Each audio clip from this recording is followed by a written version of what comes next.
అబ్బా జాకెట్ ఏంటి ఎంత టైట్ గా కుట్టేసా ఊపిరాట్లేదు. అదేంటి సంటమ్మా పాత సైజులుగా కదా కుట్టింది, కాస్త ఒడి చేసినట్టున్నావు.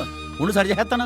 ఇప్పుడా నేను అవతల అట్లేయాలి. ఏం పర్లేదు, నువ్వు అడిదిరికి అట్లేసుకుని ఇడిదిరికి కుట్లేసుకుంటా. సచ్చినోడా ఎటకారం ఎక్కువైపోయింది. ఏదో సనువు కొద్దిరే.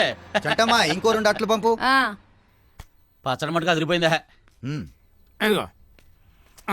ఒరే బుల్లెబ్బాయ్, ఏంటి నువ్వు చాలా అదృష్టవంతుడురా. ఎందుకో మీకు టిఫిన్ సప్లై చేస్తానందుకా? అది కాదా, చంటమ్మాయి లాంటి భార్య దొరకడం నీ పూర్వజన్మ సుకృతం రా. ఇదిగో కాట్ను నువ్వు మరీ పొగిడేస్తున్నావు. ఆడు చెప్పేది నిజమే చంటమ్మాయి. ఈ గోదావరి జిల్లాలో నీ చేతికి కాని హోటల్ కాని తిరగలేదు. కరెక్ట్ గా చెప్పావురా.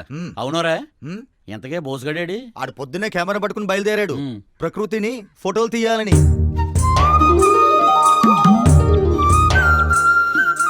రాజు గురుగారు సీనరీ అదిరిందిరా.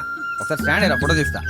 నేను స్టాండ్ వేయడం మీరు నొక్కడం, నేను స్టాండ్ వేయడం మీరు నొక్కడం తెల్లారి గట్ట మొదలెట్టారు. ఎన్నెన్ని నొక్కుతారండి.